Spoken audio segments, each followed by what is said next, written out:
സ്തോത്രം.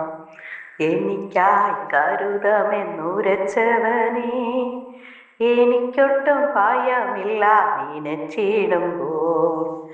എനിക്കായി കരുതുവാൻ ഇകറ്റിലില്ലേ ഒന്നും, ചുമത്തും നിൻ ഭാരമെല്ലാം നിന്റെ ചുമാലേ. ഭക്ഷണമില്ലാതെ വാടി കുഴഞ്ഞിടുമ്പോൾ തക്ഷണമായി കാകനെൻ്റെ അരികിൽ വരും. അപ്പവും ഇറച്ചീവ കാര്യത്തിൽ താരും, ജീവ ഉറവയിൻ തോടെനിക്ക് ദാഹം തീർത്തിടും.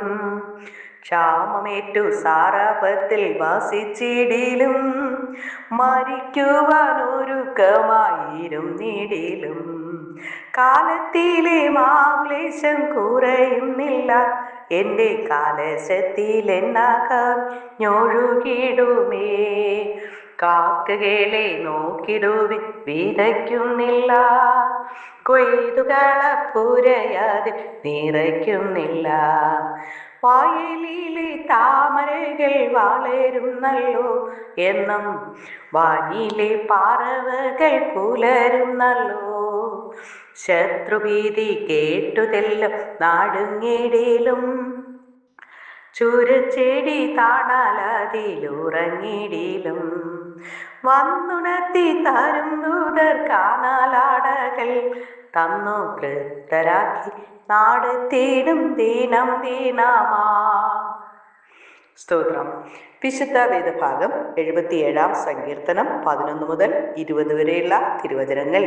ഞാൻ യഹോവയുടെ പ്രവൃത്തികളെ വർണ്ണിക്കും, നിന്റെ പണ്ടത്തെ അത്ഭുതങ്ങളെ ഞാൻ ഓർക്കും. ഞാൻ നിന്റെ സകല പ്രവൃത്തിയെയും കുറിച്ച് ധ്യാനിക്കും, നിന്റെ ക്രിയകളെക്കുറിച്ച് ഞാൻ ചിന്തിക്കും.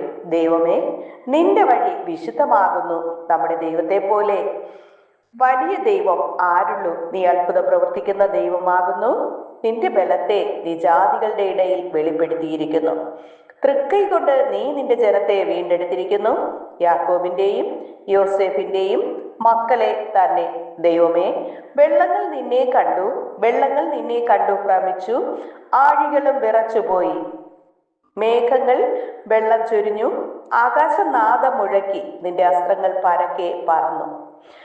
നിന്റെ ഇടിമുഴക്കം ചുഴലിക്കാറ്റിൽ മുഴങ്ങി, മിന്നലുകൾ ഭൂതലത്തെ പ്രകാശിപ്പിച്ചു.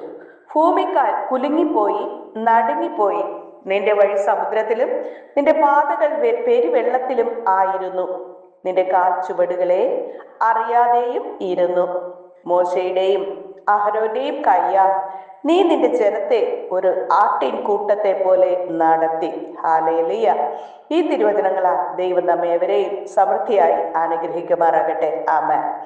ദൈവവചനത്തിൽ നിന്നും ഒരു ചില കാര്യങ്ങൾ നമുക്ക് ചിന്തിക്കാം. സാധിക്കില്ല എന്നതിനെ കുറിച്ച് നമുക്ക് തിരുവചനം നോക്കാം.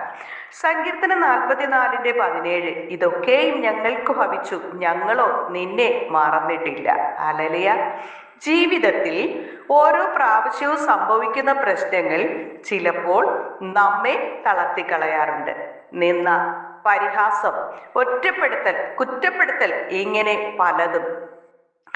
ദൈവം നമ്മെ ഉപേക്ഷിച്ചെന്നും മറന്നു കളഞ്ഞെന്നും തോന്നുമ്പോഴും ഒരു കാര്യം സത്യം, ദൈവിക പദ്ധതികൾക്ക് വേണ്ടി ദൈവം നമ്മെ ഒരുക്കുന്നുണ്ട് എന്നതാണ്.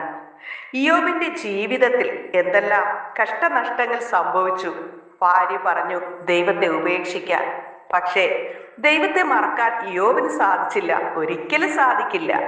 ക്രിസ്തുവിന്റെ സ്നേഹത്തിൽ നിന്ന് നമ്മെ വേർപിരിക്കുന്നത് ആർ? കഷ്ടതയോ, സങ്കടമോ, ഉപദ്രവമോ, പട്ടിണിയോ, നഗ്നതയോ, ആപത്തോ, വാളോ എന്ന് റോമർ 8:23 കാണുന്നു.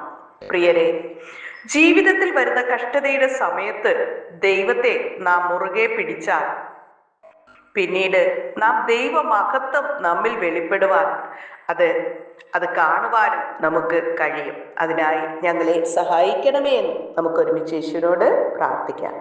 സ്നേഹവാനായ നല്ല ദൈവമേ, കർത്താവേ, ഒരിക്കൽ കൂടി അങ്ങേ നമുക്ക് സ്തുതിപ്പാനും മഹത്വപ്പെടുത്തുവാനും തക്കവണ്ണം ആയുസിന്റെ ഒരു ദിനം കൂടി നീട്ടി തന്ന കൃപയ്ക്കായി നന്ദിയോടെ സ്തുതിക്കുന്നു, സ്തോത്രം ചെയ്യുന്നു.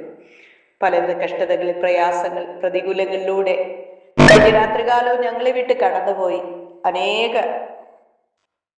പ്രശ്നങ്ങൾ പ്രതികൂലങ്ങളിലൂടെ ജനങ്ങൾ അയ്യം വിളിക്കുമ്പോൾ കർത്താവെ, ദൈവത്തിന്റെ മക്കളായിരിക്കുന്ന സ്ഥാനങ്ങളിലെല്ലാം ദൈവം കണ്ണിലെ കൃഷ്ണമണി പോലെ കാത്തതിനായി പരിപാലിച്ചതിനായി നന്ദി നിറഞ്ഞ ഹൃദയത്തോടെ ദൈവത്തെ സ്തുതിക്കുന്നു, സ്തോത്രം ചെയ്യുന്നു. അങ്ങ് ചെയ്ത സകല നന്മകൾക്ക് നന്ദി പറയുന്നു നാഥ. ഈ പ്രാർത്ഥനയിൽ പങ്കെടുക്കുന്ന എല്ലാ മക്കളെ അനുഗ്രഹിക്കണമേ. എല്ലാ കഷ്ടതകൾ, പ്രയാസങ്ങൾ, രോഗദുഃഖാദികൾ, മരണത്തിന്റെ അവസ്ഥകളിൽ നിന്നൊക്കെ വിടിവിച്ച് സൗഖ്യവും സന്തോഷവും സമാധാനം തരുന്ന യേശു എന്ന രക്ഷകനോട് അപേക്ഷിക്കുന്നവരായി തീരുവാൻ ദൈവം സഹായിക്കണമേ. കഷ്ടതയോ പട്ടിണിയോ ആപത്തോ എന്തു തന്നെ ഞങ്ങളുടെ ജീവിതത്തിൽ കടന്നു വന്നാലും ഈ ക്രിസ്തുവിന്റെ സ്നേഹത്തിൽ നിന്ന് പിന്മാറാത്തവരായി തീരുവാൻ എല്ലാ മക്കളെയും അങ്ങ് സഹായിക്കണമേ. നാഥാ, സകല ജനത്തെയും നിത്യജീവനായി ഒരുക്കണമേ എന്ന് പ്രാർത്ഥിക്കുന്നു.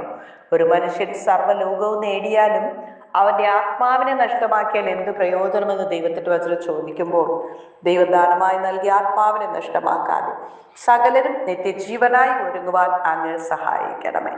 അനുഗ്രഹിക്കണം, മാനിക്കണം. യേശുവിന്റെ സമാധാനം സകല ഹൃദയങ്ങളിൽ നിറയുവാൻ അങ്ങ് സഹായിക്കും. യേശുവിൻ നാമത്തിൽ തന്നെ ആമേൻ.